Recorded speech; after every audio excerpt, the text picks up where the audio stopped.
I, Eddard, of the House Stark, Lord of Winterfell and Warden of the North, sentence you to die. I saw what I saw. I saw the White Walkers. You understand why I did it? He was a deserter. The man who passes the sentence should swing the sword. Is it true he saw the White Walkers? The madman sees what he sees. Lord Eddard Stark, I would name you the Hand of the King. I have no choice. That's what you tell your family. Tell yourselves. That's what men always say when honor calls. You do have a choice, and you've made it. We've come to a dangerous place. I was trained to kill my enemies. As was I. You never worry. You were never afraid. There's nothing to be afraid of. You've chosen your opponents wisely. I have a knack for it. Perhaps I was wrong to distrust you. Distrusting me was the wisest thing you've done since you climbed off your horse. Giving it honor that's keeping the peace, it's fear. Fear and blood.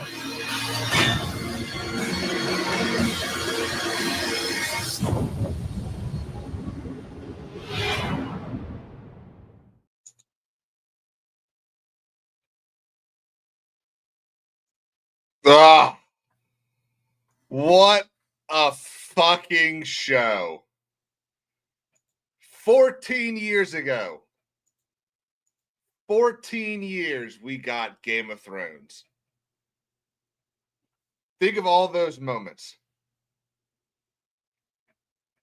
The death of Ned Stark. The death of Jon Snow. The Battle for the Wall. The Battle of Blackwater. It's wild to think about that the most successful television show ever turned 14 today. I don't know about y'all, but it's wild to think about that.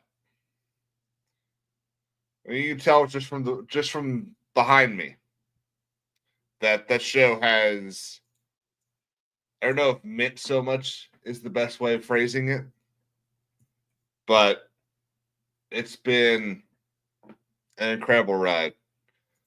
Guys, how's everyone doing tonight? Debbie is sitting over there in the land down under. It's Good Friday over there. Blessed be you, Debbie. Comics Dad with the salutes. Star Wars Doug with beautiful logos in the chat. Bruce, how you doing? Dingus, what's up? Marianne, how are y'all doing? Riskett says he's never seen Game of Thrones. I think that is something that you are going to have to change, buddy. That is definitely something that you have to fix.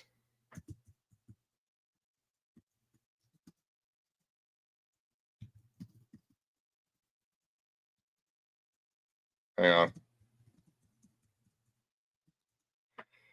Dude, Bruce, I gotta tell you, man, it isn't for it really wasn't, because so this is I've told this story before, and we're gonna have some people popping in and out throughout the night, hopefully. But I was completely anti Game of Thrones. I thought it was a stupid idea. Was not a fan. And I was watching that show on Netflix. It started on BBC, then made to Netflix, called The Last Kingdom.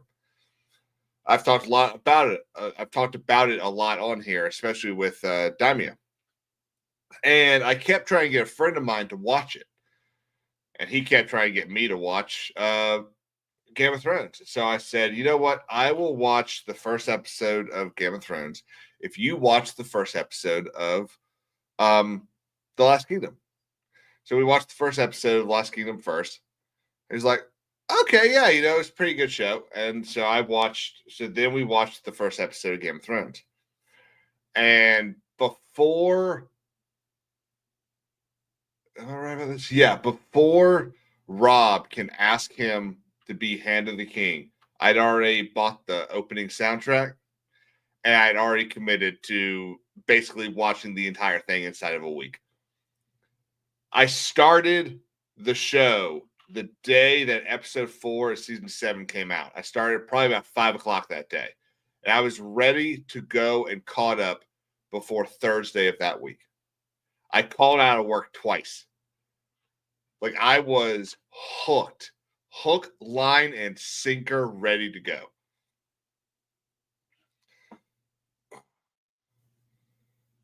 Yeah, Comics Daddy, you're right. Risk It, you are 100% missing out until the last 2 seasons. Even season 7 still worked, but it's really, you can see the writing on the wall in season 7, especially with them shortening the season, and the timeline just starts to move a bit too quickly. Oh, Risk It, surgery tomorrow. Dude, good luck, man. I will be praying for you. I hope everything goes well. I know that's going to be a great, hopefully a great relief. Welcome to the stage. The, what shall we call you? How about my master of ships? Daimyo. Shot number 1.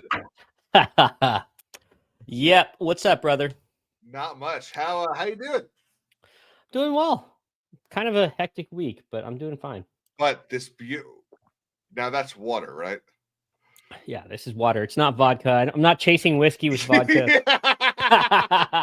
It's not that not that type of Thursday. I didn't have that hard of a week. Shit. What's up, man? And hello, everyone in chat. Loving, great anniversary. I was kind of liking the whole. There you go. Yeah. A little bit of a Superman vibe going there. Yeah. But yeah, not much, man. To be honest, I was cooking dinner, so I don't have what you cooking? Lemon chicken. So it's always a very solid lemon chicken and broccoli. It's an easy way to go. Lemon chicken is what Ray Romano had all the time with his wife Deborah. Yeah. For Everybody Loves Raymond. Yep. But yeah, man, what were you just talking about when I jumped in? Building up to talking about shit about the show. About what show? Oh, Game of Thrones. It's the 14th anniversary today. Oh, so you were getting ready to talk shit about season 6 through 8? No. When I say shit, I'm not talking about shit. I just mean talking about the show. Oh, okay. Yeah. So like best characters. Yeah, you know what, man? Like a few weeks ago, I was like, you know what? I'm gonna do a watch through again. And I realized I was like, wait, I just did one like 4 or 5 months ago. Mm-hmm. So like I got through like 3 episodes and I was like, honestly, I know like what's gonna happen next. I couldn't finish it through again. But it's one of those, it is one of those, like every year I watch it at least one time, Yeah, like I think it was about 2 years ago, I was rereading the books and rewatching the show. So I'd read the book and then I'd watch the corresponding season or seasons. And I think I got through the 3rd book. And I was about ready to watch season 4. And I was just like, I can't. Yeah. I know what's coming. I can't do that to myself. And so I didn't even keep reading the books either. Because again, I can't believe I don't have this website bookmarked.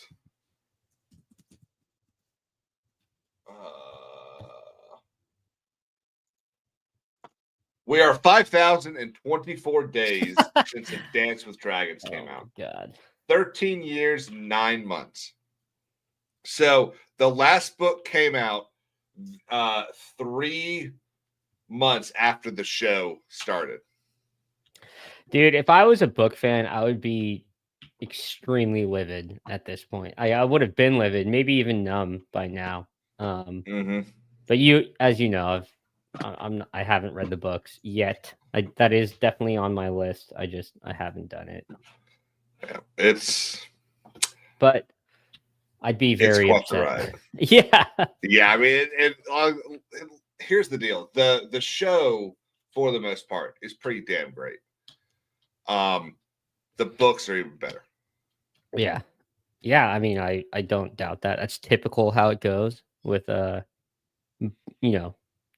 adaptations from books to screen. Yeah. Okay, so let's start at the very beginning. So Sure. the very first thing you see in the show before even any credits roll is an incursion of Rangers from Castle Black. Right. And we get to see the White Walkers, like actually see them. Whereas like in most things like that, it would have just been they would have been mysteries the entire time. All of that would have happened off camera. And I take it that was a difference from the book, right? That they No, like you absolutely okay. That's how the book starts. Which actually it makes that makes perfect sense because you at least know what you're dealing with and what's leading up. It makes everything a little bit more compelling, Yeah, Like, I mean this supernatural especially in the enemy. North. Yeah, especially in the North. This supernatural enemy just it's the very first thing you see. Like it's wild. Yeah. The and then of course, casting Sean Bean. I mean, who else is gonna pull off Ned Stark like Sean Bean? Yeah, and isn't today his birthday? No, his birthday was I think 2 days ago. Okay. I believe he turned 62. Yeah, I thought it was like 66, but I could be wrong. It was 66. Yep. Yeah. Well, why I even brought that up, it was like because when I saw it is today. It is today. Okay, that's what I thought. Yeah. Because I thought I remembered scrolling past that. But yeah, even though he only lasted a season, it's still such a good casting, especially for the character that he played. And let's be honest, everyone knows him from Lord of the Rings, right? Yeah. And he kind of played that conflicted character, right? You like him, but he fucked up. And with this, he was just super rigid with his morals, and what he felt was right in his duties to his land, all this other stuff. But when I saw that post, I thought, you know what? He would do really well in a role where he is like a king, right? Like a straight up king and has to make tough decisions where he means well, but he still might have to do the hard choice, which is similar to what he did with his role in Game of Thrones. But you know what I'm saying? Yeah. It'd be really nice to see him in his older age because a lot of these actors, once they get old, they get typecasted into the it's just an old man, right? Yeah. But he could legitimately pull off in a few years, he played. So he did this. He did a mini series over on the BBC called Broken. Within 2 years, he played 4 different characters in a bunch of miniseries where shockingly he lives in all of them. Yeah. And in Broken, he plays a priest that just kind of has given up being a priest. He's just going through the motions. And then he played a prisoner in what was it?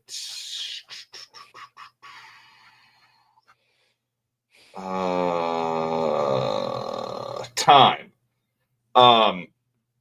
Which they actually just made another season of with thank you, Connor. Yes, with Bella Ramsey and Jodie Whittaker in it.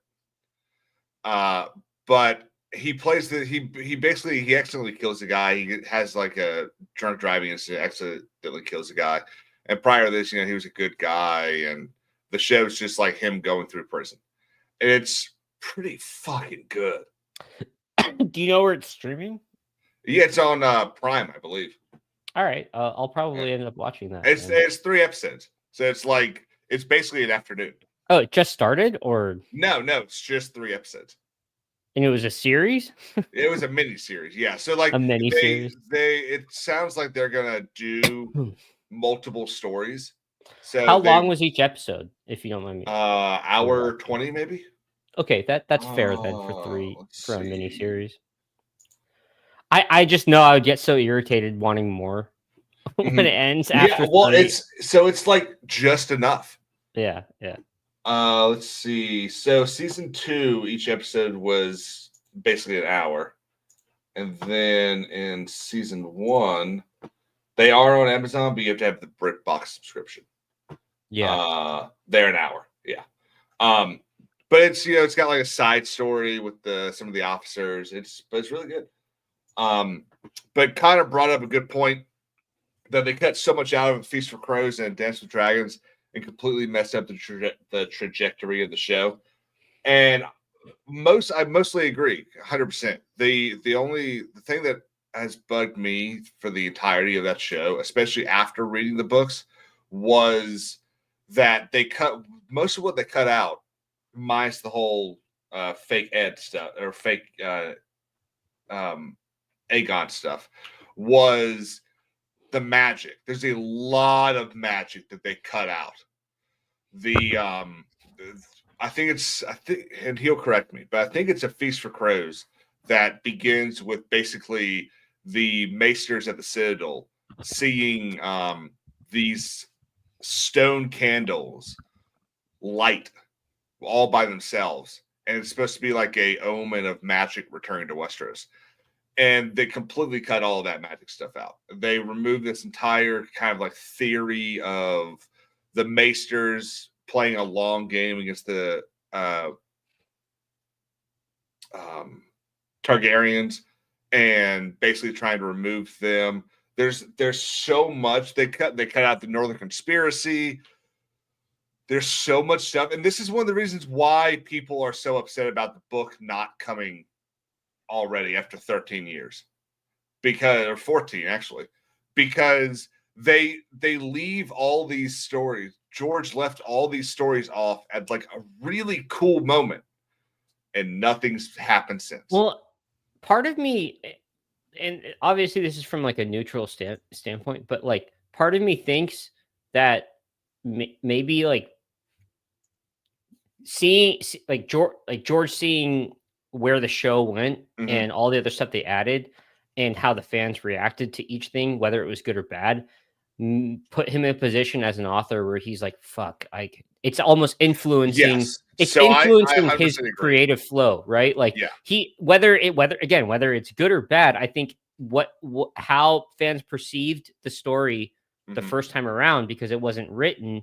Now he's feeling like, I don't know if I want to like release this, right? Like, so that's exactly what I think happened. I think he got over his head writing or helping write the story for the show, that he stopped writing his book. And then come season 4, when he really stopped being involved, so season 4 was the final season he was heavily involved. And then he basically provided notes for season 5 and fucked off. And so going past season 5, he stopped providing notes, and they he wasn't involved almost at all for season 6, 7, or 8. Okay. And so 5 is the end of 5 is where everything ends for what's written down.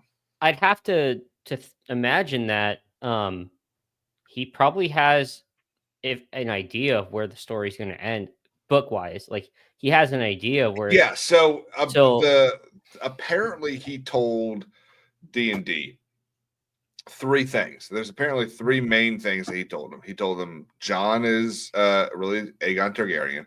He told them Bran ends up on the throne, and then I forget what the third one was. And I think that he realized that there was so much that didn't work. And then the other problem is, and Connor kind of brings it up by simply saying that what they cut out in Feast of Crows and Dance of Dragons is Victorian Greyjoy, Jon Connington, Aerion Greyjoy, Aerion Martell, Euron. Euron in the show is a combination of like 3 different Greyjoys. Doran Martell is much bigger in the book. They cut out an entire Doran storyline with the Kingsguard and Marcella, that I think George realized as he was writing this book that he had overextended his story, and he needed to find a way to get rid of probably about a third of it. So I think he started cutting out a lot of stuff, rewriting a lot of stuff, and he was relatively happy with where he was going until the fan reaction to season 8. And then he said, okay, I can't end my story this way. So he started rewriting everything. So I think in 2019, he basically started over. So all those stories that we have, all those chapters that he's released saying, hey, this is the first chapter for Euron, or whichever, I think Theon has a chapter. These are some of the sample chapters that are already confirmed. We're good with these. I just want to release them for y'all. I think those are all bullshit now. I think he's completely started over. Yeah. Doesn't excuse 6 years. No, I mean it doesn't excuse 3 years, right? At that point. Yeah. I just thought it's important to kind of bring up that he definitely has his timeline probably written out past even Winds of Winter. That's kind of just how I think. During spring. Yeah, I mean, like I think he like as an author and a creative, he has to have more than just what he's writing at the moment laid out, so that he has a direction to go towards. So I don't know. I think I just thought it was important to bring up because I think the show, being the anniversary of the show, I think there's just more to it than just him writing, right? Like I think there's probably a lot of fear of fan reaction. So with it being the anniversary of the show, I want to go through favorite moments. Favorite moment in the first season. Well, I'm trying to think back on everything that happened in the first season. I mean, obviously when Ned decides to finally go south, I know not much happens, but I I was pumped up immediately, and then when he finally got there, his little duel with Jamie, with Jamie, I fucking loved, and then also I'm forgetting his name, what's he called? The first sword of Syrio Forel, the sword. Yeah, the sword I fucking loved those scenes. I'm not gonna lie. When he's teaching Arya how to sword fight, I think now that I said that, I think one of my favorite scenes was when he was telling her like, run, like go, get out of here. I'm gonna take on all, and he just beats the shit out of a bunch of different knights and then gets like killed. Like that might be up there as one of my favorite moments of season 1 at least. So mine, I'm a sucker for dialogue, for good speeches, and so I think my favorite one is in which one is it? I think it's episode 3 in when what's her name? Holy shit. Catelyn. When Catelyn takes Tyrion. Because she's sitting in that she's sitting in that bar and Tyrion shows up, and of course, she's not supposed to be there. She should be at Winterfell. And she's sitting in a bar in the Riverlands, and she's talking. She stands up and she goes, "You know what? Fuck it. I'm just going to play it. This stream isn't going to last anyway." I mean, this stream isn't. I already played a whole bunch of shit at the beginning, so. Catelyn takes Tyrion. There we go. Love this, and I'll probably skip little bits here and there. Yes. Tyrion shows up. You can have my room. And room. Of course, we get to meet Bronn for the first time. Oh, there's a clever man. You can manage food, I trust. Yoren, dine with me. I'm a lord. My Lord of Lannister. Euron was a entertain you fun on character meat? too. I can see your father's victory at King's Landing. Nothing would more likely ruin my supper. Lady Stark. What an unexpected pleasure. Lady Stark. Bronn might be my favorite character, to be honest. Bronn is a lot of people's favorite character. That's why I fucking he lasted love his so long on the character. show. He's not nearly as big in the books. Which goes to show Jerome Flynn's greatness at acting that character. Dark.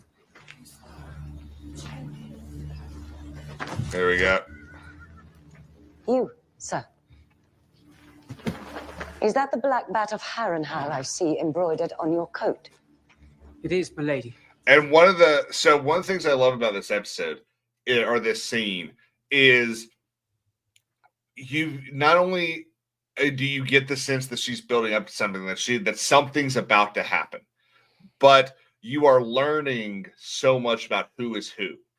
She is already just prior to this, she says, I was still Catelyn Tully last I dined here. So you learn that this is in the Riverlands, and you are hearing all of these houses from the Riverlands that are going to play a big role later, and have played a big role throughout Westeros, like the House of Harrenhal. I will say though, if you weren't a book reader, like that stuff goes over your head. Oh, yeah.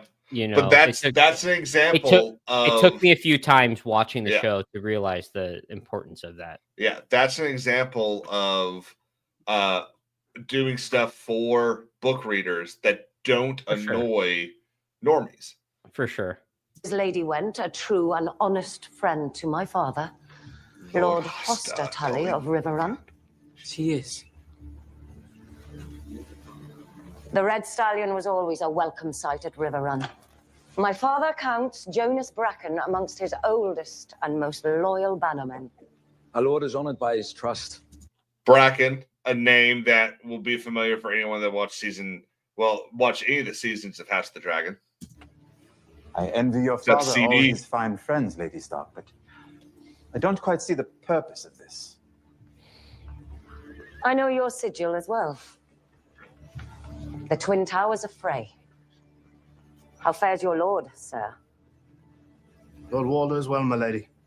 He has asked your father for the honor of his presence on his 90th name day. He plans to take another wife. Oh, the fucking twins.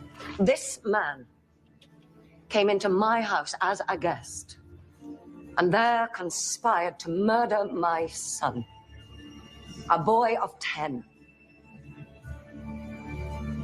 In the name of King Robert and the good lords you serve, I call upon you to seize him and help me return him to Winterfell to await the king's justice. Ah, I love that. I do too. Yeah, that was a great scene. And literally everything that happens flows from that scene. It's not the death of Jon Arryn. It's not the pushing of. I mean, you could argue that's the pushing of Bran out the window by Jaime, because obviously this scene doesn't happen without it. But this is taking Tyrion is the thing that made the war between the Lannisters and the Starks happen. Yeah. But you are right that scene where Jaime and Ned are fighting is and again, it's another example. It's so much better in the book because Ned's winning in the book. And well, I mean, honestly, from what I'm remembering, like I feel like he was winning. So visually too, but then just ends up getting cheap shotted. Yeah, right. So and getting stabbed in the leg. Whenever I've watched it, it's always seemed like he's doing well, but he becomes aware of just how good, what's his name? How good Jaime is, and he started it. At least in the way that Sean Bean acts it looks like in his face he's concerned that he's going to lose to Jaime. Yeah. And well, I mean, let's be real. Jamie's a. I mean, he's a. Yeah, I mean, he's a member of the King's Guard for a reason. Yeah, exactly. He is actually very good. And he's younger, right? Like. Yep. So that makes sense. I was thinking about another scene that I loved is when like Robert Baratheon takes Ned down to the crypts, you know, and he's like telling him about how they can't even remember her face, that type of thing. But you know, he's like trying to convince Ned to. Am I mixing it up? Like that's the same conversation, right? That he's trying to convince Ned to come to, and he's like, "God damn it!" Like, I'll force you to come down if I have to. Like that's also a great scene, right? Like great dialogue with him saying, "I would name you Hand of the King." Yeah, I get chills too sometimes. Yeah, thinking about exactly, Breezy. Yeah, he and what's his name? Howland Reed are the only ones to survive the Battle of the Tower of Joy. So yeah, everyone thinks that he is currently the greatest sword fighter in the land because of that victory against Arthur Dayne. Yeah, Scene Deep. So that's another thing. You know, Jamie was such a cool character throughout this show, and then they just kind of fuck with him at the end. Like he's not nearly as cool a character, in my opinion, towards the end. Hated what they did with Jamie, because, like, obviously you're supposed to hate him, like seasons 1 through 5, but then that 6 through 8, like at that point I liked Jamie, and I wanted Jamie to like. You know, well, you're really supposed to hate him. I think that's why George and D&D also decided to remove the hand. They wanted to. He had become too like OP, too easy to hate, and they wanted to make him a little more of a character with sort of a heroic vision, at least. There's that scene in the bath with him and the tall chick. Oh, what was her name? I'm so due for a rewatch. The tall chick. Not Brienne of Tarth. Yeah, Brienne. Yeah. I was close. And it's such a. By what right does the wolf judge the lion? And then he just passes out. Like, it's incredible dialogue there. She ignored the shit. She annoyed the shit out of me. And you find out that's the moment that you find out, holy shit, maybe Jamie is not the bad guy here. Yeah. Like maybe he really is just misunderstood. I think not only is he misunderstood, he misunderstood like what which makes sense. Like he you know, he comes from royalty, that his house is in power. But I think what I loved so much about his character was how conflicted he was internally, you know, like he's got that oath. He knew what was right, but he still had loyalty to his house, even to the end. They did that correctly. But in my opinion, like what made Jamie such a good character is the fact that like, you know, like he just completely misunderstood, you know, or he was misunderstood himself, right? Like that's kind of how I saw it, at least. Yeah, they shit, what was I gonna say? We're talking about Jamie. Yeah, so you know he's like 16 when he's knighted, and 17 when actually I think he was 14 when he's knighted, and he's 16 when he's made a member of the King's Guard. I think he's the youngest member ever. And he goes from basically having the future of, you know, Margaret and his sister on the side while he becomes the Warden of the West and King of the Rock, basically. And to being one of 9 people protecting the worst king since I don't know, Baelor maybe. And the ruin, literally watching the ruin of his house. Well, and so he's being told, and we find out in that in that bath scene that that Ares had basically told him, you're going to watch your father die. You're going to watch the end of your house. Burned them all. And he decided, no, I'm not going to let my father and my house die like this. Well, so one of the defining moments for me, subjectively, for Jaime is when Joffrey is going through that book of all the King's Guards, and he's mocking Jaime, and then Jaime goes and like basically disregards all of that thought process and goes and helps the North, right? And takes part in, and I know that's not the book hasn't been written yet, but that's still like that's pretty good character development. Like I mean, there's you can definitely see that basically the last time that he was quote unquote a bad guy was the really disgusting scene at his son's funeral, where he decides to, depending on how you watch it, assault his sister. It was either for sure. consensual or it wasn't. Really depends on how you watch that scene. But that, I mean, after that, it kind of has sort of a turning point where he just kind of, he's tired of being the bad guy. Yeah.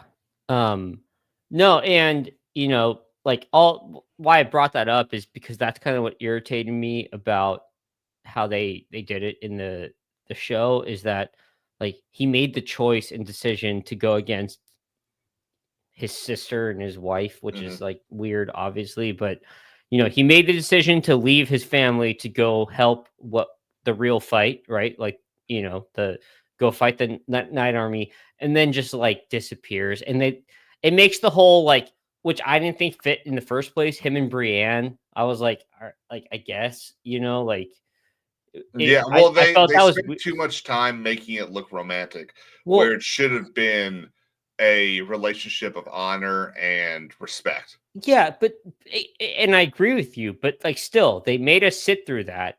Like it happened, and then he goes straight back to Cersei, right? Yep. And so it like made me like why? Like it made me think like, okay, so like what was the point? Like, did you just want to get rid of Jaime so that they die underneath? Yeah, I mean that's kind of what it felt like, that they wanted to get rid of basically everyone that had been 20 years or older prior to the start of the show. Yeah. Well, dude, I'm sorry. I told you before. I gotta get out of here. Next week I'm down to jump on if you're willing. Man. Yeah. But sorry I couldn't stay longer. No, don't worry about it. I appreciate you coming on, brother. All right. Night, everyone. Peace out, bud. Ooh, that's much too big. Whoa. Let's change that. There we go. That's a little better. Okay, so season 1, 10 out of 10. I think it's one of the best seasons of television ever made, and it's one of the best adaptations of a book ever. In fact, from the last time that I read it, and Connor, again, correct me if I'm wrong, it is almost a 1-for-1 shot of the book.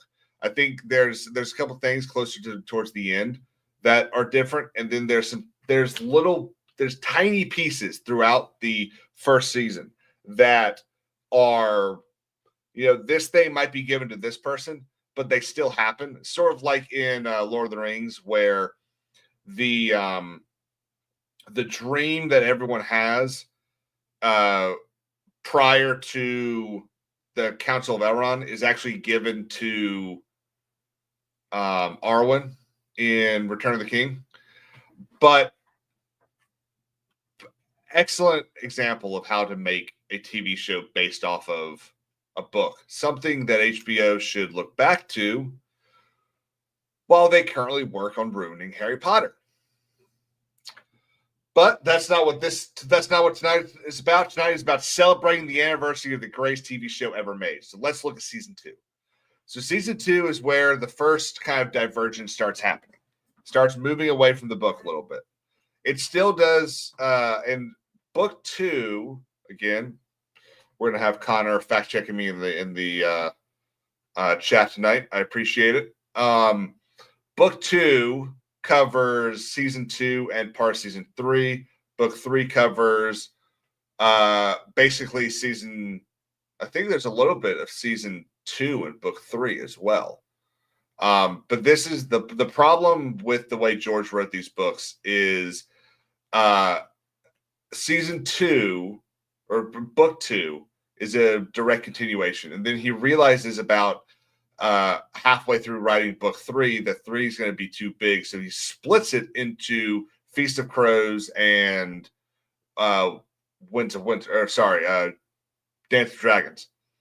And then he decides that he needs a bunch of time to pass because there are people that aren't old enough for certain stuff yet. So he has to spend time aging people up. And that happens in between 4 and 5, I believe. Again, it's been a while. It's been like at least 2 years since I've read the first 3 books, and probably 5 years since I've read all of them. But I think that's going to change this year. I think I'm going to reread them this year. So in season 2 does a very good job of telling the storylines that it tells. The only thing that really pissed me off about the way George wrote, what's his name? Rob's story, is none of Rob's story is a POV of Rob. Everything about Robb Stark is told through his mother's POV, which I hated. I wanted to hear Rob's thoughts, not his mother's thoughts about Rob. That really annoyed me. I think we would have gotten a little more detail and we maybe even had more information about the Northern Conspiracy, which would be great. Because that's going to be that's the thing that I'm waiting for Winds of Winter. I want the completion of the Northern Conspiracy.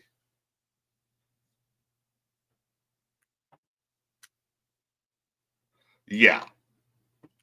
100% Breezy. So there's the big fuck up. And actually, I'll have to rewatch it, but I do think there's a little bit in the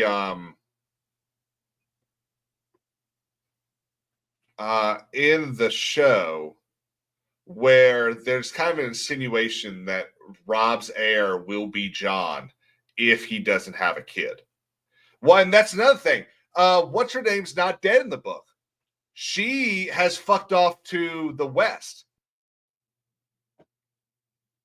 Or the east. Damn, there's a lot that I don't remember about the book now. Let's see, where are we at? So we get a lot of really good moments from Robb Stark in season 2. We get the Battle of Oxcross. We get he's got the really good moment with the young the Lannister scout that he tells him, he tells everyone that his father understood mercy. And you see Catelyn's like, Robb! Because she thinks he's going to let him go, which obviously he does. And the way he looks at her, man, that shit would make me cold every night.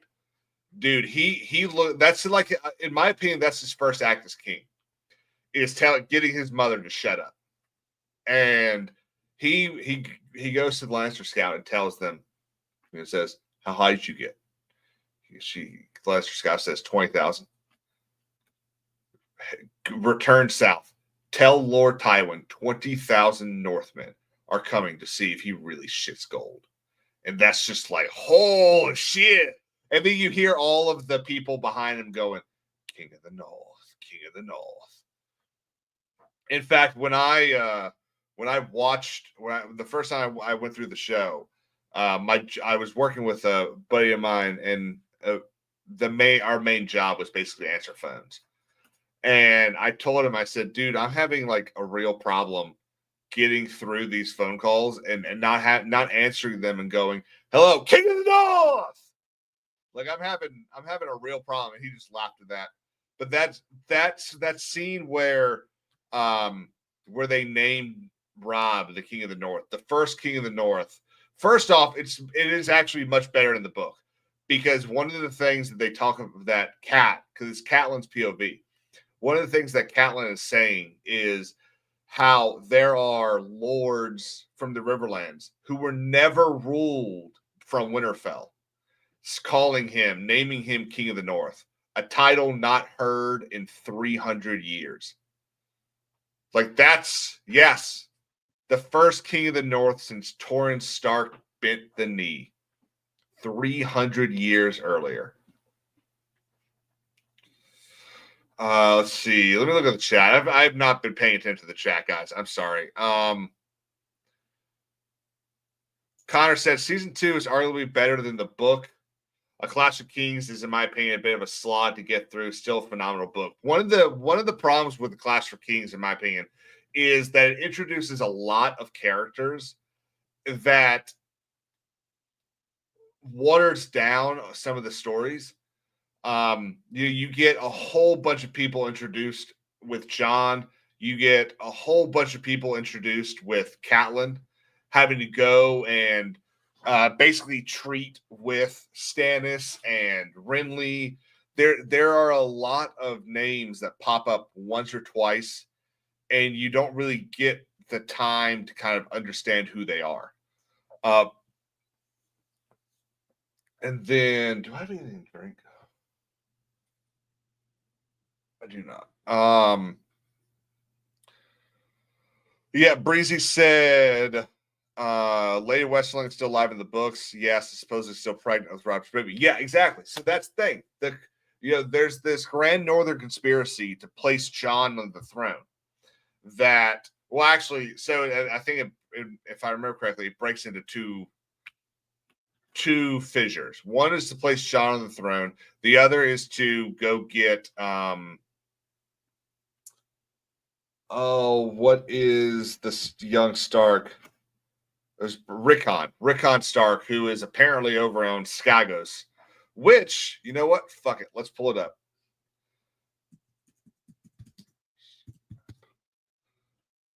We're back to my favorite thing in the world, guys.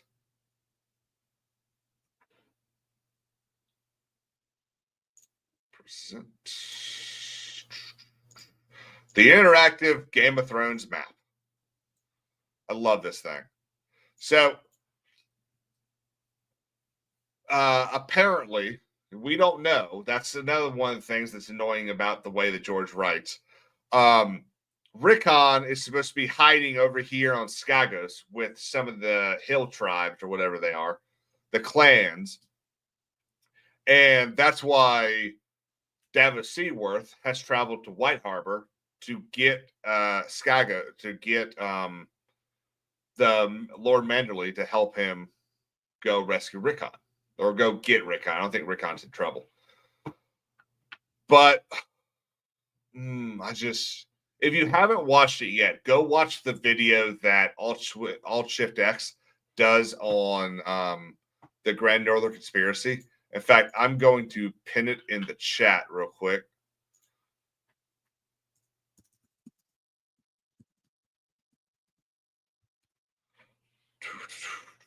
It's 22 minutes, and it is probably the best YouTube video about Game of Thrones ever made.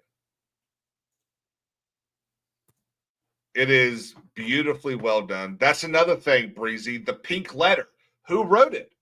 Well, we know that Renly wrote the pink letter in the show. Absolutely. No doubt about it.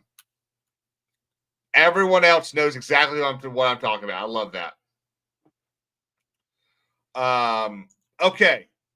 So while we're talking about great moments of this show, things that we love, I want to hear from everybody. And I want everyone, whether you've been chatting all night or not, everyone, let me know what your favorite theory was. What was your favorite fan theory throughout the show? It doesn't have to have come true. But I have two. There's two that I have. Number one is that during the Battle for Winterfell, while they're all hiding in the crypts, that the Starks of old were going to rise up and fight for the living. That Bran the Builder had built Winterfell and had built all this magic into it, that when death came, the Starks would be beholden to the living, and they would rise up and defend Winterfell. That's why they're buried with stone swords. That was my favorite one. I thought, and when I think it was the third episode. No, it might be the second episode, when they mentioned that they're all going to be, that the women and children will be hiding in the crypts. It's like, here we go, guys. This is it. We're gonna see it. And of course, in the back of my mind, I'm sitting there thinking, oh my God, we're gonna, Sean Bean's gonna come back. He's gonna play the stone Ned Stark. This is gonna be incredible. Obviously, we didn't get that. My second one also involved, surprise, surprise, Ned Stark. That with all of the Starks being wargs, meaning, they can move their spirit into different people. It was a combination of that and Jaqen H'ghar. So why did Jaqen H'ghar have such a fondness for Maisie Williams' character?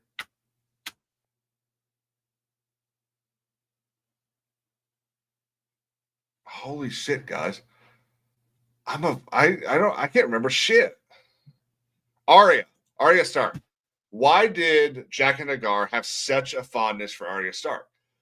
I loved the theory that Jaqen H'ghar was actually Ned Stark, and that Jaqen H'ghar had taken Ned's face to die at the end of the book, at the end of the first book, and had allowed Ned Stark to watch over Arya. I thought that was a really good theory. And of course, it could still work out, but it's definitely not going to work out. Breezy's is that Bran is the Night King, or that the Night King was actually a Stark, Children of the Forest being the actual enemy. Yes, I remember that one. I actually disliked that a lot. I thought it was cheap. So like because they kept pointing to the little crest thing that the Night King would wear, and it was similar to something that Bran was wearing. I hated it. And the problem is it still holds water, because you look back to where Bran is going through the past with Brynden Rivers, the first Three-Eyed Raven. And Brynden makes it very clear that you cannot stick around. You need to leave, otherwise you will become lost here. And that makes it kind of sound like he is, that he eventually gets lost in the past, becomes an enemy, and just repeats this cycle. And that's why the Night King had such was ingrained in finding Bran. Connor says, my favorite fan theory is that Tywin was poisoned by Oberyn using widow's blood stolen from Pycelle's stores. That's why he was on the privy when he died. I have never heard that one. Also, Connor, are you British?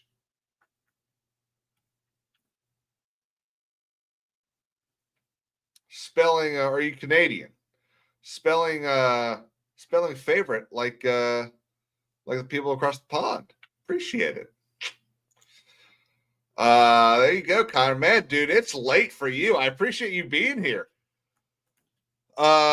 Breezy said that the Starks made a pact with the White Walkers, and that's why a Stark must always be in Winterfell. That was a huge thing. A Stark must always be in Winterfell. There was these theories going around that the reason everything went to shit in the North was because the Starks had left Winterfell.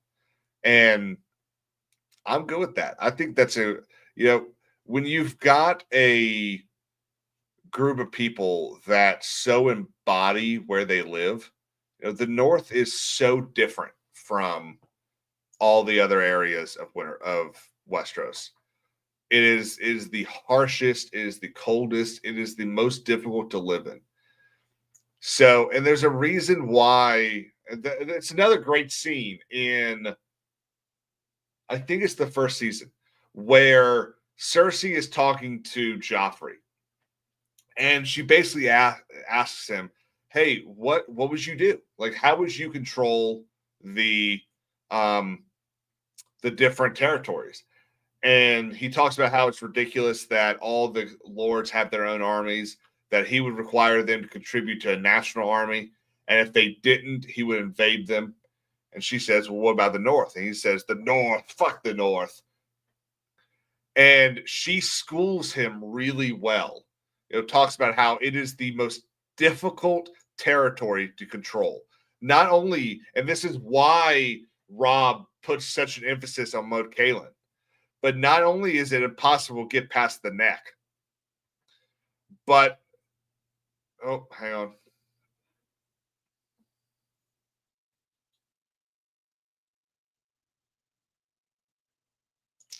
So when you're talking about the Night King, you're talking about the original Night King, not the Night King that was a White Walker. I don't remember this theory, Breezy. If you've got a link or anything, I'd love to see it. I like the theory that Varys is the Blackfire through the female line. That's why he shaves his head. It's also why the sorcerer castrated him, because he has king's blood. Ew. That was a great... So there's a lot of issues throughout seasons 6, 7, and 8. There's less issues in season 6, but there are still issues.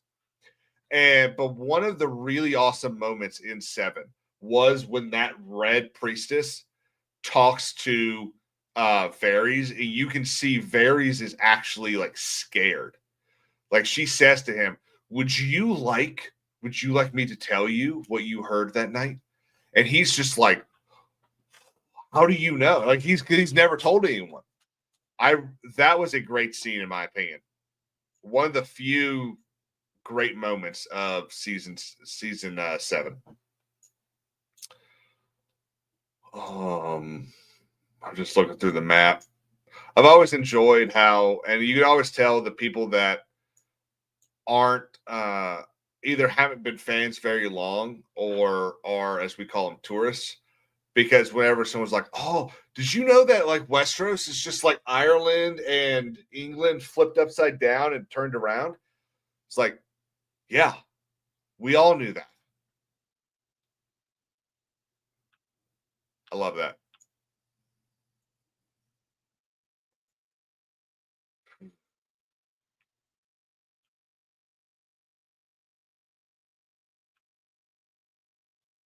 Sorry, I'm just looking at the map.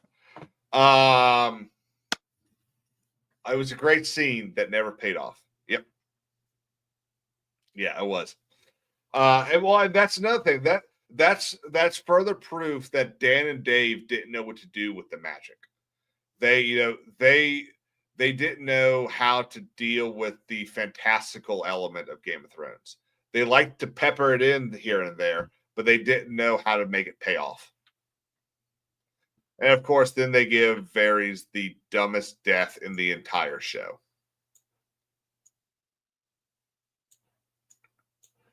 Okay, let's move on. So we talked a little bit about season 2. So I really enjoyed the introduction of Marjorie Tyrell. Obviously, I mean, what red-blooded American wouldn't? What red-blooded man wouldn't enjoy that?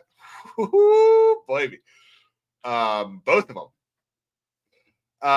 But the thing that I liked the most about it was that it took, and obviously it happens at the end of season 2, so you still get this whole season of Sansa being tormented by Joffrey. But I was glad to finally have that over. You know, it was because even though I've never liked Sansa. I think Sansa is the worst character in the entire show and books. She's annoying and she's a bitch, especially in season 7 and 8.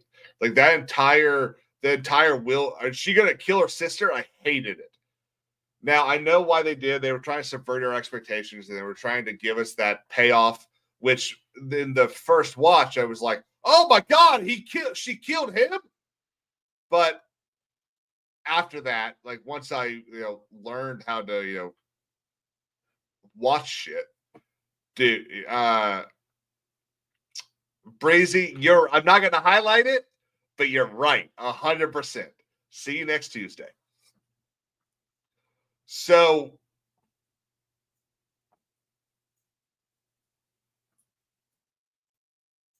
yes, Connor, yes, 100%. Marjorie Tyrell is a character that's greatly expanded on in the show in such an amazing way. Her being a manipulative femme fatale, great use there, was amazing. Very politically savvy. Absolutely. See, and this is one of the examples of a departure from the books where there are 3 Tyrell children. There's not Lancel.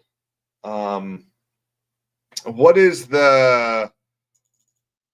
Marjorie's brother's name?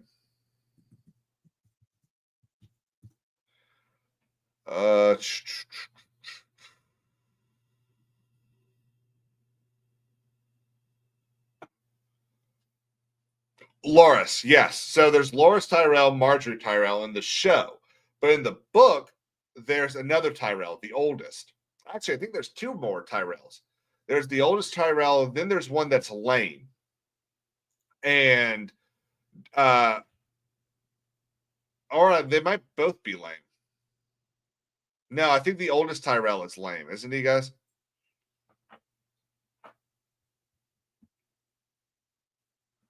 Just waiting for a reply.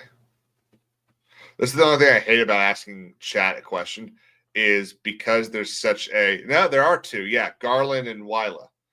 I think Wyla is the one that's crippled, and then Garland is the head of the family, basically. Yes, Wylas has a shadow leg. He's the elder. Okay. And so they cut 2 characters out, one of which is actually quite important to the story of the books. But what they do is they expand Marjorie's role, and they do it really well. It's an example of giving the female cast or the female character more screen time and not making everyone absolutely hate her, which is what they've done for just about every other female in every property since. They've given the White Worm way too much screen time in House of the Dragon.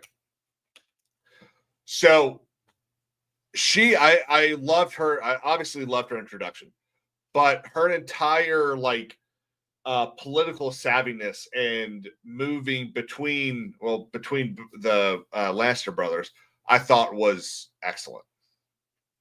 I was impressed that they made me enjoy that storyline like they did. So 2 is with the Battle of Blackwater.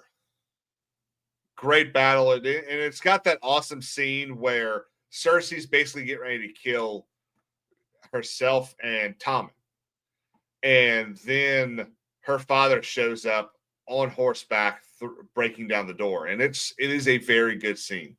And then the final episode starts with him walking into the or riding into the throne room atop his horse. Beautifully well done. Charles Dance is probably the second best casted role in the entire show, because I still think that Sean Bean as Ned Stark is the best casting job they did in the entire show. And of course, it ends with Jon turning his cloak, so we think, killing the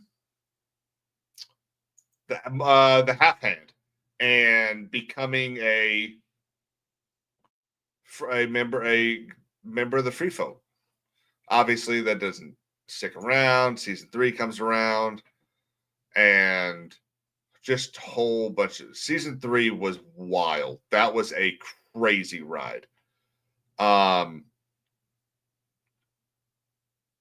Jeez, how do you talk about 3? Jamie escaping. John Bran and Rickon getting killed. Them traveling north to the wall and then beyond the wall. That's one of the things that bugs me about the entire show. I'm not a fan. It bugs me about the books too. I don't like that. I don't like Bran's story. I think Bran's story is dumb. And it's possible that I think that because we haven't gotten the end of it yet.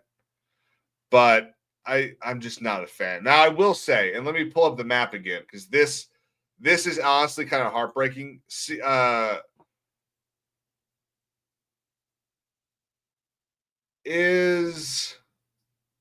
I'll be able to find out when I pull this up. So one of the things I love about this map, and I'm going to put it in the chat for y'all if you haven't used it yet. So you can view all these characters, all the Starks, Daenerys, the Lannisters, the Baratheons, Theon or the Greyjoys, Brienne, Davos, Samwell, Martell, and Petar or Peter, depending on. I like how they pronounce it in the book, Petar. So the thing that breaks my heart so much is let's check off Arya and Robb. And so you can see where they are both in the show all the way through the first 3 episodes of season 7. They have not updated it yet, but also the chapters. And the thing that breaks my heart the most is for quite a while, Robb is here at Riverrun. And eventually, here we go. Where is Arya?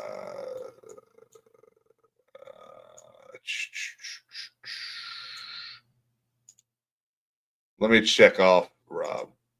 So Robb's at Riverrun right now. Arya is now in Harrenhal. And so Arya spends so much of a Clash of Kings and Storm of Swords right here in this area. I mean, here she is in the Storm of Swords at the end of the Kneeling Man, and Robb's at Riverrun. It's like you're so close. In fact, there's a moment where Arya's actually at this inn right here. Literally, from the inn, she can see Riverrun, and Robb is getting ready to leave. It's like you're so close. You can almost fix everything, and the fucking Brotherhood without banners just won't help.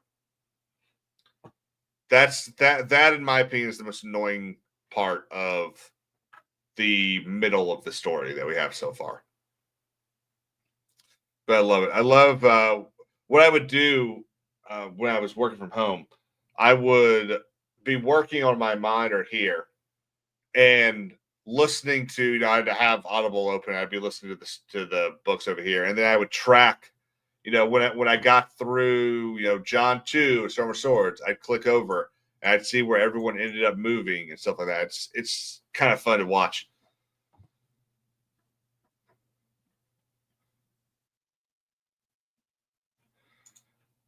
So, Connor, I don't think she would have.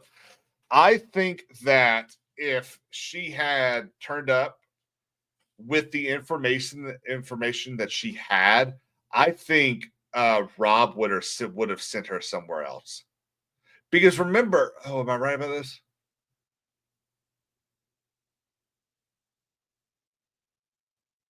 Doesn't she have information about a plot? I don't think she knows what the plot is, but doesn't she know something? Damn, I really need to reread them.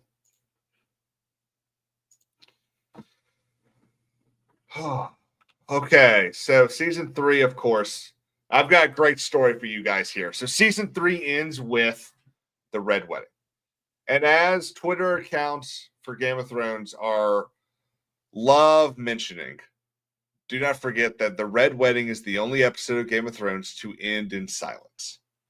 There's no music played during the credits. So when story time, yes, story time. So when I was prior to watching the show, there were a couple things that I knew. I knew the name Red Wedding. I had watched Joffrey die at his wedding, and I knew that Ned died, and I knew that Tyrion had a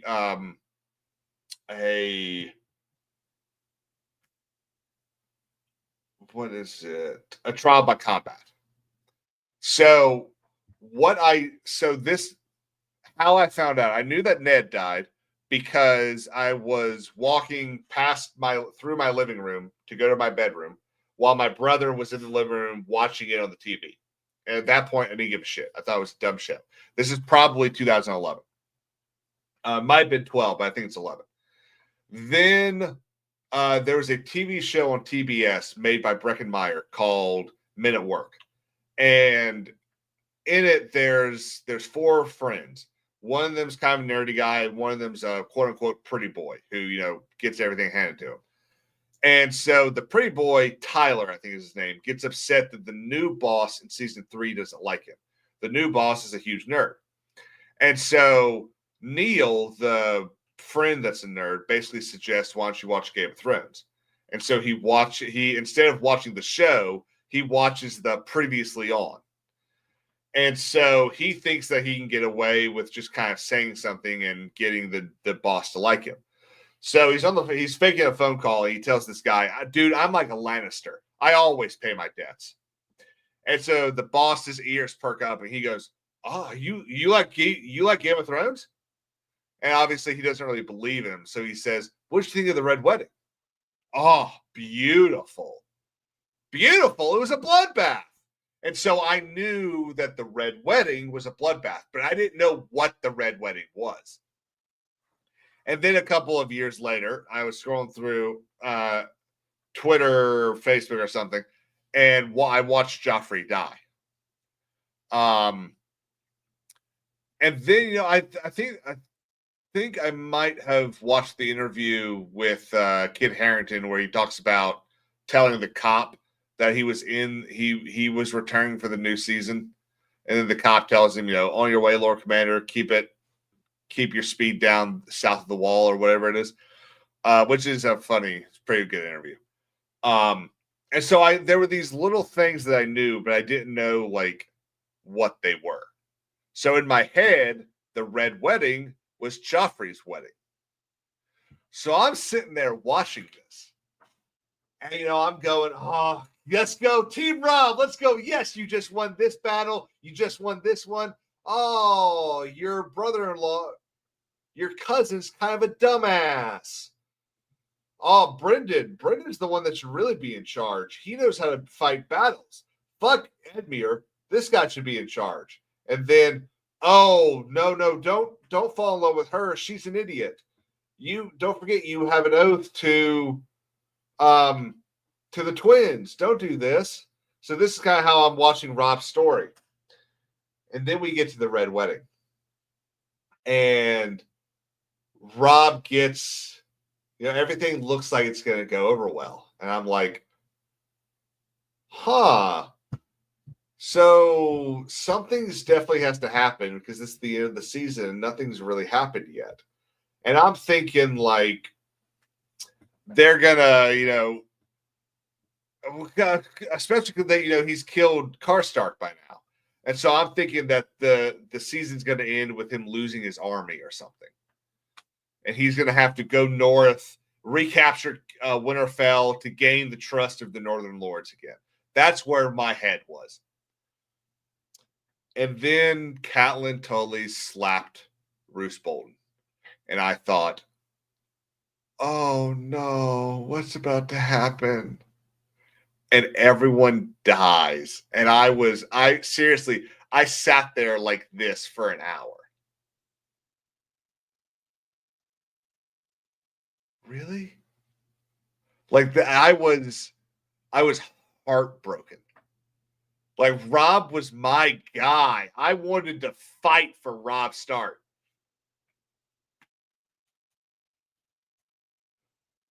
White Pine says Baratheon.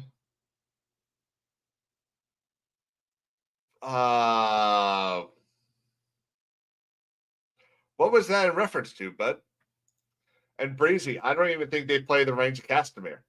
I think they play the Reigns of Castamere at the end of the credits, but it's not playing as the credits roll. God, I'm still pissed off about that. I still hate that stupid woman too.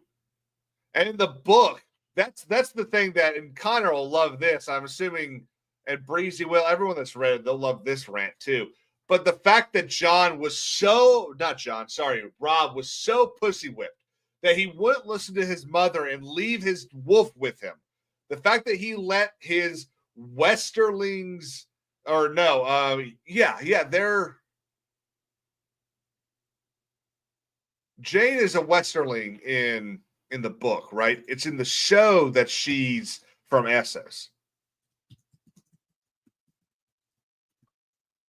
Yes, Jane Westerling. Yeah. The fact that she lets the uncle of his betrothed, who he's known all of 3 weeks, convince him to remove the wolf that has saved him like 9 times and not come inside to sit by his side. Dude, that if I had read the book first, that's the moment I would have known.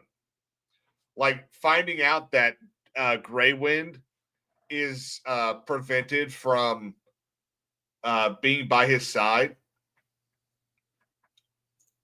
Dude, Richard Madden played that role beautifully. Connor says, I prefer the Robb's story in the books, though Richard Madden was incredible. I understand they had to age him up, but the idea of a 16-year-old trying his best to lead and dying is tragic. So I agree. They definitely aged him up, but I still think he did a decent job. I don't think he was playing that much older, maybe 18. But I mean, Richard, how old is Madden right now? Richard Madden is 38, which means he was 24 at the release of the show. So yeah, I mean, I've always kind of thought he was, about 18, maybe 19 in the show. So it wasn't really one of those changes that annoyed me. Absolutely, Breezy. Grey Wind. The wolves know what's up. There's a reason they're the sigil of House Stark. It all went to hell when they killed that fucking wolf. Poor lady.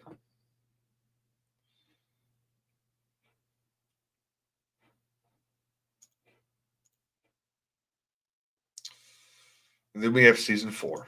Season 4 is really where Jon's story starts. A green boy. Yeah. What's his name? Great Jon. He mimics that, saying, I won't sit here and be lectured by a boy so green he pisses grass, right? Married Jane out of honor because he slept with her rather than out of romantic lust is much more understandable as opposed to the strategic mistake he's constantly berated for. Absolutely. Yep. Lady was the first bad omen. Okay, so question for everyone. What's up, Isaac? A lot of y'all have read the books, and watched the show, obviously. One of the things that annoys me the most in Daenerys' storyline, because I've stayed over in Westeros this entire time. We haven't talked about Essos. But Daenerys is, I think, one of my least favorite characters in the entire show. I think I really dislike her entire storyline. I don't think she really understands or deserves anything that she gets. One of the things that annoys the hell out of me is every time she gets a new advisor, she listens to that advisor over everyone else. Go back and watch and go back and read. She listens to What's his name? Jorah. She listens to Jorah so much during that first book and season. And then she gets the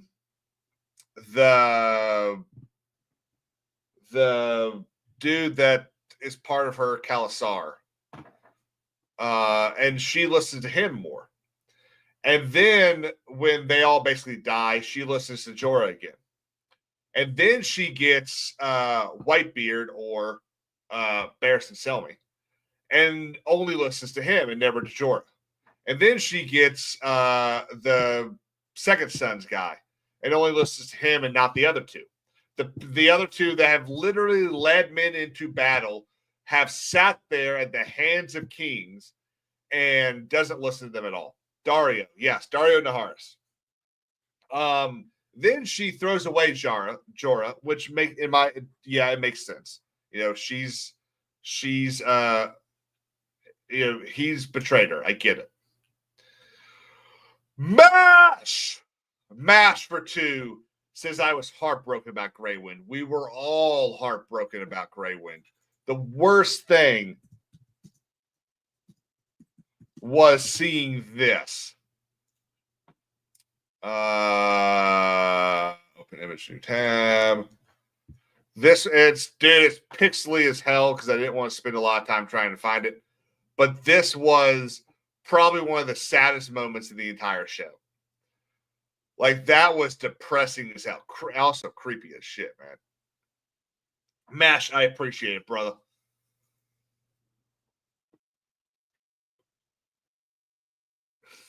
Dario Naharis, he leads the Stormcrows in the books, which sounds like an awesome thrash metal band. That's a solid name of a metal band. The Stormcrows. I like that. Why does that keep happening? But yeah, Dany annoys the hell out of me. I don't think she's earned almost anything she's given. She, I think a lot of people decide to like her because she gets abused early on. And so they have this empathy that just kind of, it's an artificial empathy that gets built up. And then they end up liking this character when she's really done nothing to deserve it. She talks about breaking the wheel, which is a nice thought. She does all of this stuff for Essos, but she does it out of greed. She doesn't actually, she might care about the poor people and the slaves in Marine and what is it called? Marine and Yunkai and Astapor. She might, but she's doing all of this simply to get back to Westeros to take her throne back. She leaves. She literally has created an empire in a land larger than Westeros, and she leaves just because she's too selfish to go take, and she wants the throne. She had changed Slaver's Bay into whatever she changes the name to. I forget what she does. Bay of Dragons or something like that. She's like a communist. She talks about breaking the system down, but no clue what to replace it with. Absolutely. I think that's the issue with no internal monologue in the show. The Marine storyline in the book is brilliant because it actually shows how impossible it is to rule and please everyone. Yes. So she's got that. There's 2 or 3 chapters in A Dance of Dragons, I believe, with dragons, where she's like trying to figure out who she's going to marry, how she's going to keep Slaver's Bay from turning back to Slaver's Bay. And it does a much better job of kind of making her a little more understandable. But again, if she really had an issue of trying to figure out how to fix everything, she would have stayed there. If she genuinely wanted Slaver's Bay to remain the Bay of Dragons and not fuck up and not go back to slavery, then she would have stayed there. She wouldn't have said, okay, we're going to take my army, which obviously, hasn't happened in the books yet. It's only happened in the show. But I don't think it's going to be satisfying. Marine. Beautiful places, though. Beautiful imagery over there. Baron says, take Alexander the Great. Easy to sack the cities and impossible to govern. Absolutely. Fagon going to be king of the books. Nah. Dude, Fagon, I think Fagon dies probably in like the first 4 chapters in Winds of Winter. Fagon was such a stupid character to introduce. That's why he broke up A Clash of Kings into 2 different books. Because he decided to add this stupid storyline about a fake Aegon, which is dumb as shit. Once her and her army and dragons leave, what's going to keep it? Exactly. You think that the because her entire decision, at least in the show, is to have Daario remain in control with. I don't even think she leaves all the Second Sons. I think she just leaves some of them.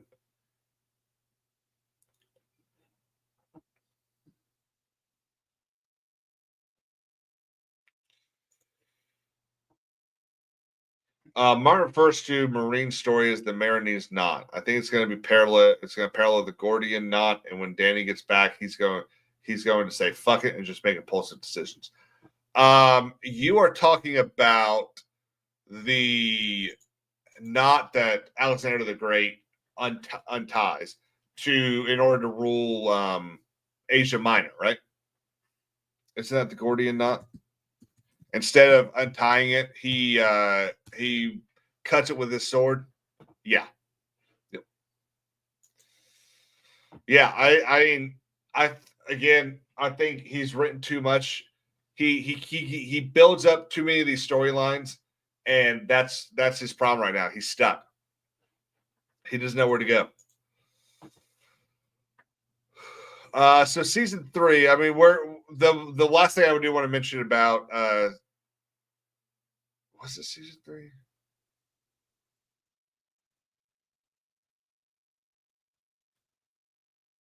No, it's season 4. Actually, shit, it might be season 5. Let's see. I'm gonna have to pull up the map. Arya episodes 4. Yeah, so season 4. The big thing that happens in season 4 is Arya's storyline, and well, obviously in Jon. Jon and Arya are the big selling points of season 4, and I think this is when Maisie Williams does a very good job. She definitely takes kind of a crappy story in season 5 and does everything she can with it. This was an example of D&D not really knowing where they were going with that story and just kind of writing to write, in my opinion. I don't think they do a very good job of selling the House of Black and White. But in season 3 or season 4, this whole kind of manning up storyline for her, where she kind of gets over being crazy. So getting over like this woe is me thing that she was dealing with in season 2 and 3, because she was kind of tough in 1, 2, and 3, but I think 4 is when she really kind of came into her own, and this whole list and all that stuff I think worked really well for her. And of course, having that fight with between Brienne and the Hound was excellent. And again, like, how pathetic is it that the one fight that we all wanted to see since I think the 3rd episode of the whole damn show was Clegane Bowl, and it ended up being just a massive waste of time. Should have been incredible. And Brienne and his fight was better. Shit, Arya and Brienne's fight in at the end of season 7 or beginning of season 8 was better than Clegane Bowl. I tweeted earlier or a couple weeks ago that Reacher's and Polly's fight at the end of season 3 of Reacher was better than Clegane Bowl. I tweeted at Ryan Kendall. And I was like, why was Reacher versus Polly a better Clegane Bowl than the actual Clegane Bowl? A CGI fuckfest. It's a pretty apt way of describing it. By the way, my new favorite Twitter account is Winds of Winter out yet? Just constant no. I can't believe only 2.9 thousand people are following this account. That blows my mind. No. 5,024 days. No. George didn't write anything today. No. I just love that. It's how long have they been tweeting this? Let's see.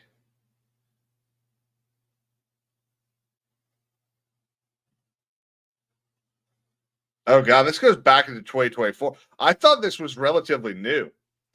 So it's 1.3 thousand posts. And it is literally just no. I love it.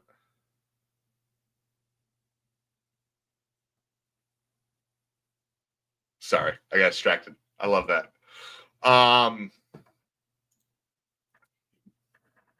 Connor Williams said, Clegane Bowl felt like a mandate from the fans rather than an organic part of the story. It was indeed a superficial CGI mess. Absolutely. But the thing that kind of sucks about it is it could have been really good. Like it's one of those examples. It's sort of like Bronn's storyline. You know, Bronn is a very minor character in the books, but the fans' enjoyment of him propel or require D&D to keep writing more and more and more for Bronn. So this could have been an example of fans saying, we want to see this, and them putting it in the show, but actually doing a good job. Obviously, we didn't get that. Let's see. Mash asks, do you think the ending of the show was how he was going to finish the books? And is he butthurt that no one liked the ending? So I've talked a lot about this many times. I think that the ending that we got was... So it depends. It depends. Okay. I do think Bran was always going to be king. I think he's decided to change that. I think Daenerys was probably going to die. I don't think Jon. I think Jon was going to end up King of the North. Probably marrying Sansa. I think that would have been because I think Sansa and Jon are going to be the Song of Ice and Fire.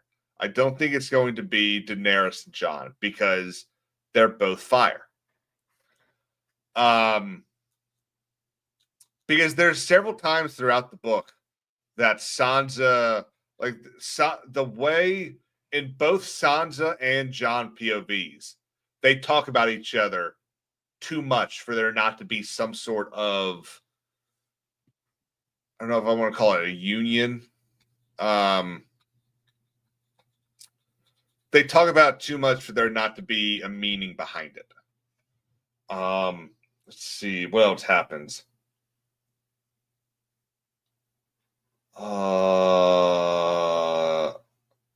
Yeah, so the most of those things, I think probably about, let's call it 60% of what happens in the last 2 seasons, I think was going to happen.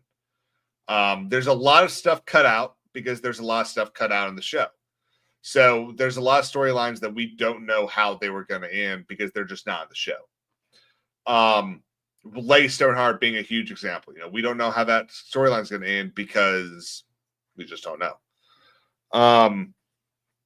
And so what I think happened, and there's a lot to back this up. If you go and read Fire Cannot Kill a Dragon, if you go and see different interviews that different people have given, actors, actresses, members, on people on set, stuff like that, you can kind of piece this together. This is my conspiracy theory.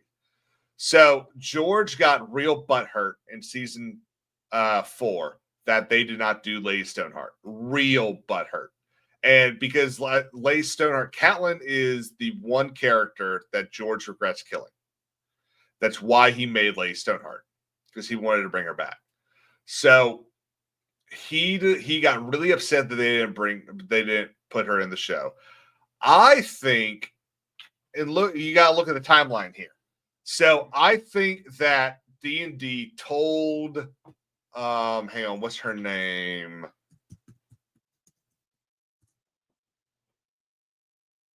Michelle Fairley. I think D&D told Michelle Fairley early on that she was going to die in season 3 and not come back. So Michelle Fairley started lining up other work, and she got a job. She got a role on Suits, which was very popular at the time as well. And I think that's one of the reasons that Lady Stoneheart is not in season 4. I think George could have convinced D&D, but the problem is that the actress that played Catelyn wasn't available anymore. And they had only, everyone correct me if I'm wrong, they had only recast one character in the entire show. Actually, 2. So they had only recast 2 characters the entire time. They recast Beric Dondarrion, and they recast, but they only recast Beric Dondarrion because there's a whole season, because he only appears for like 10 seconds in season 1. And then obviously pops up near the end of season 2. Or actually season 3. And then they recast Daario Naharis. So I don't think they wanted to recast. I think they decided to write out Stoneheart instead of recasting. And then Breezy, fuck, you're right. They also recast the Mountain, but that's also because he wasn't really the first guy stopped being available, and then the second guy, I forget what it was. But the Mountain's a very small character. Is not in the story nearly as much as it seems like he's in the story. And then so George gets pissed off and leaves the project. Basically, he provided notes for season 5, but that's it. After season 5, he's checked off. There's almost nothing in 6, 7, and 8 that has a George R. R. Martin stamp of approval. Almost nothing. And so I think he started to really focus on getting the book done. And I think the book was almost done when season 8 came out. And then I think he saw the backlash to season 8 and he said, fuck, I have to redo this now. I think he pulled a Charles Dickens and said, well, I'll give you a different ending then. And so I think he's basically taken that ending, changed it up, and moved a bunch of stuff. And now he has spent the last 6 years. So if I'm right, and I love to believe that I'm always right, if I'm right, then that means he basically restarted everything 6 years ago. So 6 years ago is a lot more palatable than 13 years, 14 actually. So I think he spent the last 6 years trying to redo his story, but there's too many things over here that he has got to get to this point, taking them a different direction than he originally had. So I think that's the big issue with him. I think he's trying to change different things without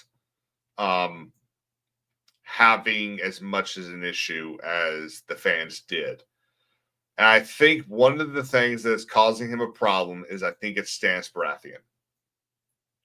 Stands for 2 seconds season 2, then it's recast for season 3. Totally understand. Selyse Florent. Selyse Florent. Oh, his wife. Why did you say Selyse Baratheon? giving me her original house. That fucked me up.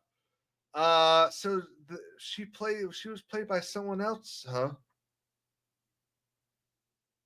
Yeah, uncredited. Sarah McKeever played her and she was uncredited. Yeah. It's wild. Yes. Great Expectations. Yes. No one liked the ending for Great Expectations because it was published. Great Expectations was published chapter by chapter in the British Times or whatever newspaper, and everyone hated the ending so much that like a month later he made a new ending. Connor says the ending isn't the problem; it's the execution that sucks in the show because there's no setup. Yes, so that's again, they set up like 12 different storylines throughout the first 4 seasons that they just completely ignore, and they move on and they do other things. Then they try to set up new storylines to season 5 and 6 that have no payoff. They just are completely forgotten. Now, part of that is the fans' fault. We as fans, we put a lot of emphasis on 3 or 4 characters in that, especially as it got really popular there at the end. And so they felt like they didn't need to, finish off these stories. Okay, we've talked about season 4. Okay. Big fight in season 4. So my favorite battle is the Battle for the Wall. I think the Battle for the Wall is the best fight in the entire show. Yeah, I think it's even better than Battle of Bastards. The Battle of Bastards is really good. You can dislike season 6, but anyone that says Battle of the Bastards was not a phenomenal battle is lying to you. Like, it's incredible. But the Battle for the Wall was my big thing because John was my guy. When Robb died, I was a John guy. I wanted him to be Lord Commander. I was so ready. I hated the way that who was interim Lord Commander?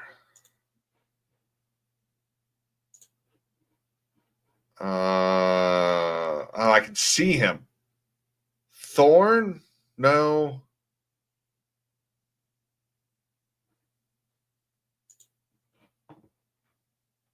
Someone in the chat's going to beat me to it. Alistair Thorne. So I hated the way that Alistair Thorne treated Jon Snow. And again, this is something that if you read the books before you saw the show, you understood why. But Alistair Thorne sided with the Targaryens. His house was on the side of Aerys. And so when he lost, Robert allowed him to go north, but to the Wall and take the Black. But he hated Jon because Jon, not only was Jon a bastard, but Jon was Ned Stark's bastard. So he hated Ned Stark. And obviously, it kind of would have been nice to get a little bit of that in the show, a little more understanding. Which Tyrion, so that's I think the one fault in season 1 is Tyrion should have said something to Jon. Like, when they're in that bar, hey, don't forget, Thorne sided with the Targaryens 20 years ago or something like that. It would have, quick little line would have let us know everything. And of course, we got the giant scythe. Remember that, guys? They dropped the scythe and it clears all the people off the wall. That was cool. And then, of course, like I was telling Daimyo, I am a sucker for beautiful dialogue, monologues, and speeches. One of them being the Night's Watch oath. And when you've got those guys down in the tunnel yelling the oath as not one, but the other giant runs at them. And then you see them and then in the next episode, you see them underneath that giant with the swords in his back. They went down swinging. I love that moment. Such a good moment in season 4. And of course, you see, God, there's a lot that happens in like 2 episodes back to back. I think like the last 2 episodes of season 4 and then the first 2 episodes of season 5, there's so much tension that happens in the North. You've got the Stannis arriving, Stannis killing Mance Rayder, Stannis offering Jon to make him a Stark, to place him in charge of Winterfell. Everything Jon ever wanted. You get this when you read the book, but one of the things that Jon talks about, or his inner monologue has, is that the only thing Jon ever really wanted was for Ned Stark to ask Robert, his best friend, to naturalize Jon. It's all he wanted. And when Stannis offered him that, I tell you what it reminds me of. And it's not a correlation between Jon and Jesus, okay? But it always reminds me of the 40 days that Jesus spends in the wilderness and the 3 temptations that the devil gives to Jesus. The first being food and water. The second being power. And then the third being I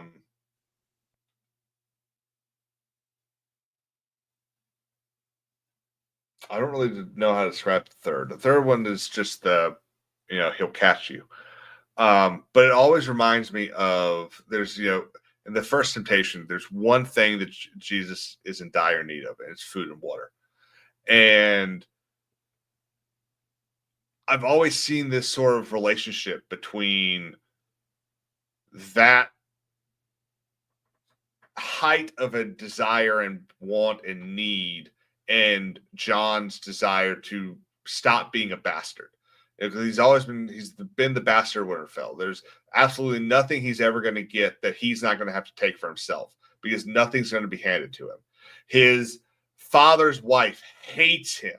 And that's that. And again, he hates her. She hates him, but she also hates herself for hating him. That's another thing we get to see in not only the third season, but no.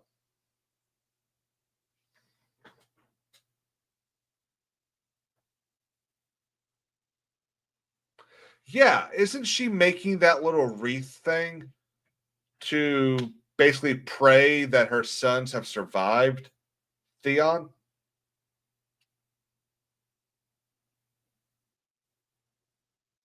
Am I right about that?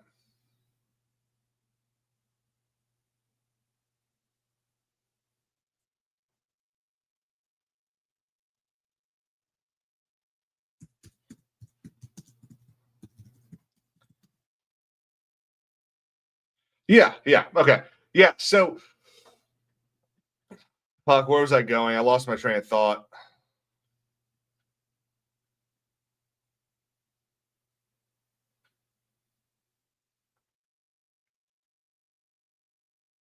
Yeah, so she's sitting there talking to Jane, and she's telling her about how she had prayed to the gods that Jon would survive.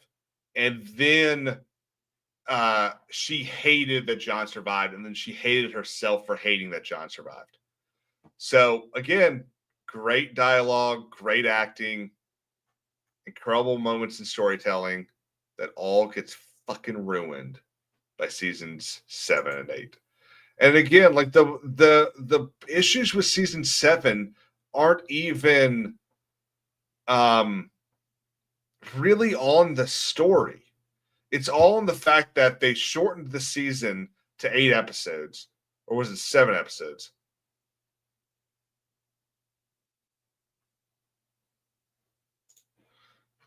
Yeah, 7 episodes, and which compressed the timeline. So instead of having things take a while, they happen instantaneously, like when Gendry runs from the middle of Beyond the Wall to the wall, gets a crow or a raven to fly to Winterfell, and then Dany gets there in all within 5 or 6 hours.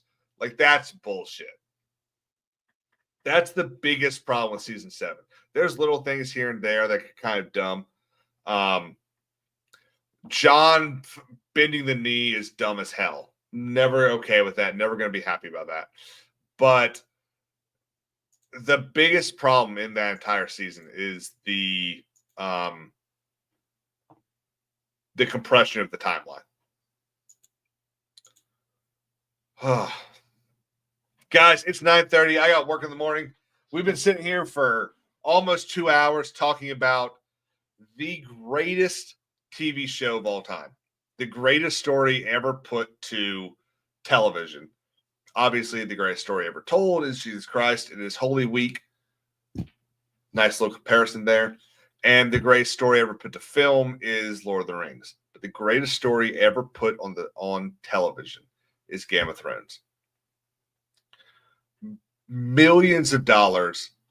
More people watching that than anything that's come out during modern times. What's up, Lark? Yeah, isn't that bullshit? I have to work on Good Friday. It's a little gay, Rob. Greatest story ever told was when you met me. A little gay. Just a bit. But everyone, thank you all so much for being here. This is highly unlikely the last time I'm ever going to talk about this show. Everyone that's new here, drop a like. Don't forget to subscribe. Follow me on Twitter at KingstonFighters_, and become a member. There's absolutely no reason to, but let's do it. Guys, hope you all have a great night. Hope you all have a great Easter weekend. He is risen. Do not forget.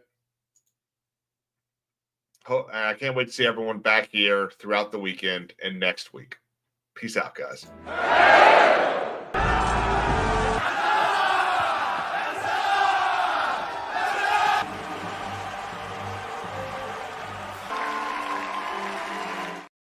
And I got to stop it because Clyde hops in with a 5 and says, thanks. Buddy, thank you again. And Mash, thank you for the 2 earlier. I hope you all have a great weekend. Guys, I will be back playing Ready or Not tomorrow. Peace out.